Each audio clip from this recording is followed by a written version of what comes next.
The first thing you're going to do for this version of the double exposure is to select your person. So I would use the quick selection tool, grab all of your person, holding Alt to go against that. When you get something that's close to what you want, do the select and mask, work it through, make it look as perfect as you can, and then you would click the layer mask, add layer mask. Okay, I'm gonna actually go back in time for a second because I already created this layer mask, so I'm gonna go ahead and deselect this, and I'm where you are or will be. You'll go to File, Open to get whatever your other image is going to be. So in this case, I'm going to go ahead and use this one. Then I'm going to use the Move tool to click, hold, and drag it over to my picture. I've gotten an error, but I'm going to click OK, and it tends to work. Hopefully you won't get the same error. Then I'm going to do Control T, but I can't even see my bounding box because my picture is so big. So I'm going to do Control 0 to zoom all the way out. On the newest version of Photoshop, I'm not going to hold Shift because it automatically constrains the proportions. So I'm just going to make it smaller. And then I can either Control plus again, or I can Control 0. And that's going to get me to the bounding box again. So I'm going to kind of figure out where I want this. So I'll leave it there for now. And then I'm going to Control and click on my layer mask. And then because I'm still on layer 2, I'll go ahead down to the Add Layer Mask. And now I've got the same layer mask on both pictures.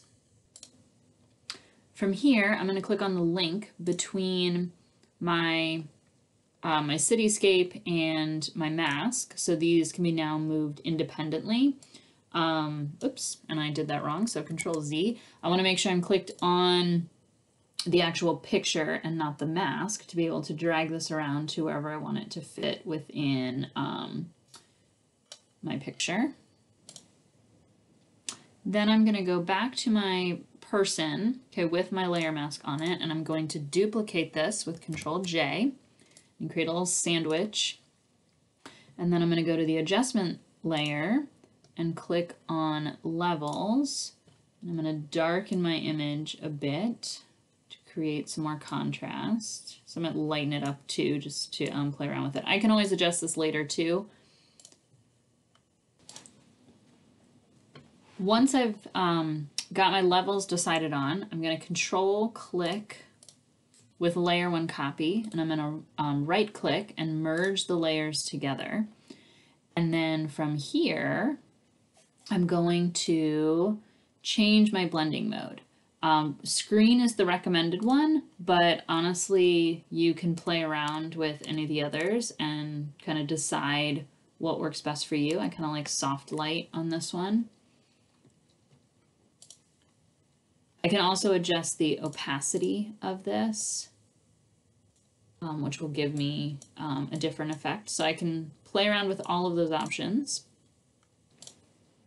In order to add more control to what's going to be able to be seen, I'm going to go ahead and, while I'm on this levels 1, add another layer mask. So my Japanese flag.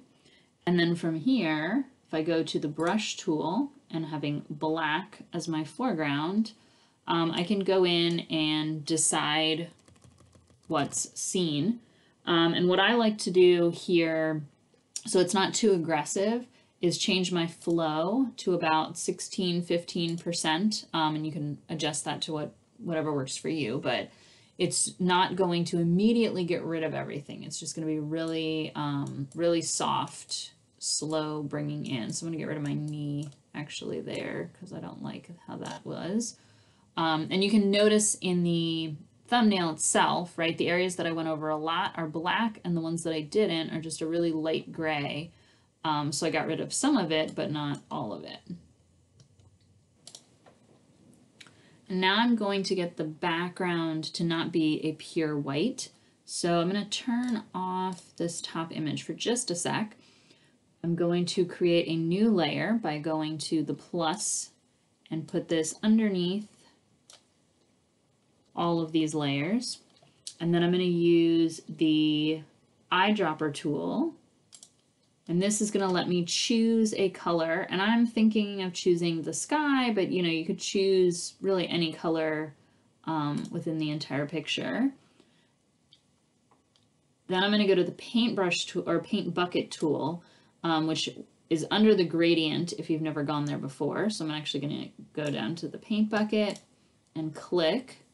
And then when I pull this back up, you can see how it kind of goes with it a little better than a pure white would. If I don't like the brightness of the colors, if I want to tone that down a bit, I can add another adjustment layer that's black and white.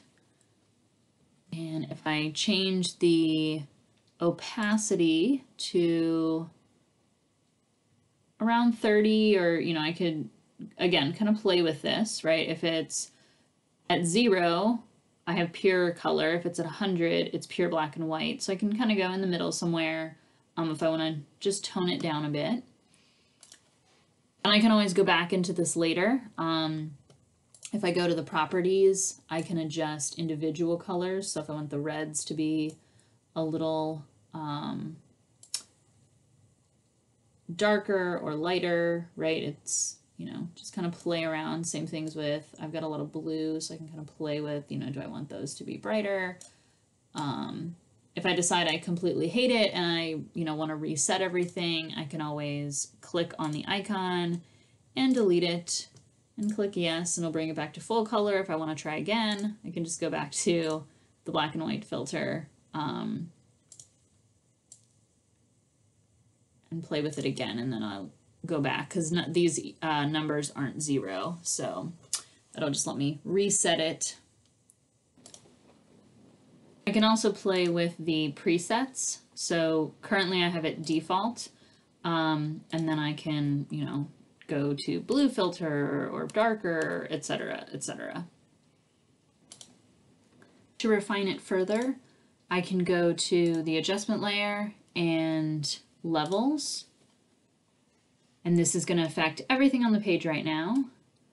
So I can deepen my shadows, brighten my highlights, move around my midtone. I can do the same thing with the output levels, play around with it, and get it to something that I'm happy with. The last step is adding a gradient using an adjustment layer. So we're going to go to gradient. And in order to make a new color palette, you could always try one that already exists. You can go look through all of the different libraries. But if you want to follow what's on the tutorial that I'm grabbing from, we're going to go to new gradient preset over in this. So to rewind 1 second, we're going to go to the drop-down menu next to gradient. You're going to go to the gear and choose new gradient preset. If you click on the bottom slider, double click on it, and the number that we're going to put in is E2D9D1, and click OK.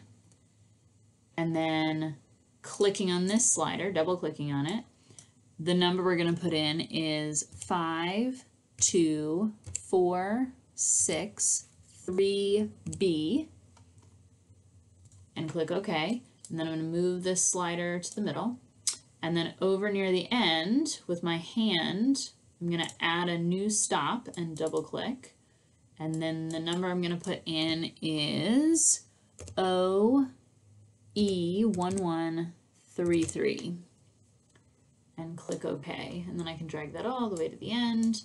And I'll click New over here, and then I'll click OK. And then this is going to be my newest one that I just created. I'll click OK. Under the blending modes, I'm going to change this to color. So now I've got this kind of blue to brown duo tone or split tone colored to it.